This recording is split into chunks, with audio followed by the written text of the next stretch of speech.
Welcome to my day.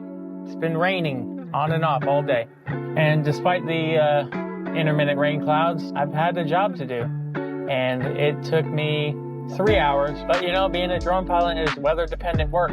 And today's conditions definitely threw a wrench in my plans. But you know, I had to stay focused and remain vigilant for the task at hand. The job of being a drone pilot requires special skill sets and willingness to do what is required. Despite the obstacles, rain or shine, the thing about having my own drone business is that I'm driven to create videos and take photos.